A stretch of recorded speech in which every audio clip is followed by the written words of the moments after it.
आज आपण बनवणार आहोत एकदम चमचमीत अशी सोयाबीन ग्रेव्ही। नमस्कार, मी शर्मिला। शर्मिला किचन होममध्ये आपलं मनापासून स्वागत आहे। रेसिपी खूप सोपी आहे। चला रेसिपीला सुरुवात करूया। तर सर्वात आधी इथे मी पाणी गरम करत ठेवलेलं आहे। पाण्याला हलकीशी उकळी आल्यानंतर त्यात अर्धा चमचा मीठ आणि 2 तमालपत्र टाकून घेतले आहेत। त्यानंतर मी 1 वाटी इथे लहान आकाराचे सोयाबीन चंक्स घेतलेले आहेत। यापेक्षा मोठे पण मिळतात, ते देखील वापरू शकता।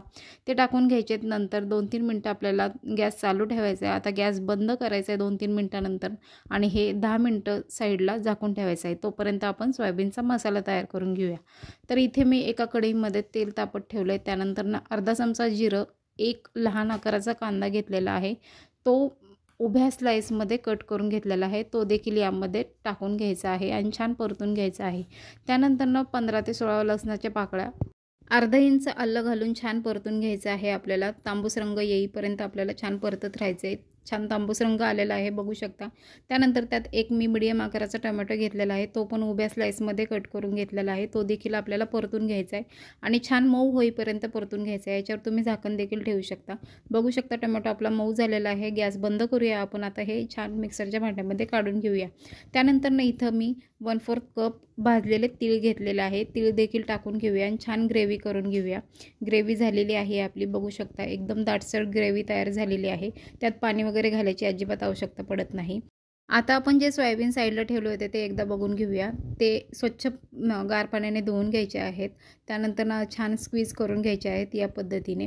पुन्हा मी त्याच कढईमध्ये 2 चमचे तेल घेतलेलं आहे आणि आपण जे वाटण करून घेतलेलं होतं ते त्या कढईमध्ये टाकून घ्यायचं आहे। तेलामध्ये 2-3 मिनिटं छान परतल्यानंतर त्यात बेसिक मसाले टाकून घ्यायचे आहेत। अर्धा चमचा इथे मी हळद घेतलेली आहे, 1 चमचा कांदा लसूण मसाला आणि अर्धा चमचा लाल तिखट घेतलेला आहे। बस एवढेच मसाले, त्यापेक्षा जास्त नाही टाकायचे। त्यानंतर छान परतून घ्यायचं आहे आपल्याला। मसाल्याला तेल सुटेपर्यंत परतत राहायचं आहे। मसाला ऑलरेडी आपण भाजून घेतलेला आहे, तरी पण टोमॅटोचा पुन्हा एकदा कच्चेपणा घालवण्यासाठी पुन्हा आपण छान परतून घ्यायचं आहे। त्यानंतर मसाल्यामध्येच आपल्याला बारीक चिरून घेतलेली कोथिंबीर टाकून घ्यायची आहे, ते पण छान परतून घ्यायचं आहे। बघू शकता मसाल्याचा कलर चेंज झाला आहे। आता आपण जे सोयाबीन ठेवले ते साईडला, ते आपण त्यामध्ये घालून घेणार आहोत आणि सोयाबीन पूर्ण मसाल्यामध्ये परतून घेणार आहोत। तुम्हाला जर इथे तमालपत्र काढून टाकायचं असेल तर काढून टाकू शकता, मी इथे तसंच ठेवलेलं आहे। त्यानंतर चवीप्रमाणे मीठ घालून 5 ते 7 मिनिटं आपल्याला सोयाबीन मसाल्यामध्ये छान परतून घ्यायचे आहेत। त्यानंतर जेवढी ग्रेव्ही हवी आहे तेवढं पाणी टाकून घ्यायचं आहे। इथे मी मिक्सरच्या भांड्यात वाटण केलं होतं, त्यामध्येच पाणी टाकून ते पाणी मी मिक्स करत आहे। तुम्हाला जेवढी घट्ट पातळ ग्रेव्ही हवी असेल तेवढी पाणी वाढवू शकता तुम्ही। आता ग्रेव्हीला फक्त एकच उकळी येऊ द्यायची। त्यानंतर बारीक चिरलेली कोथिंबीर टाकून छान उकळी काढून घ्यायची। आपली तयार आहे सोयाबीनची भाजी।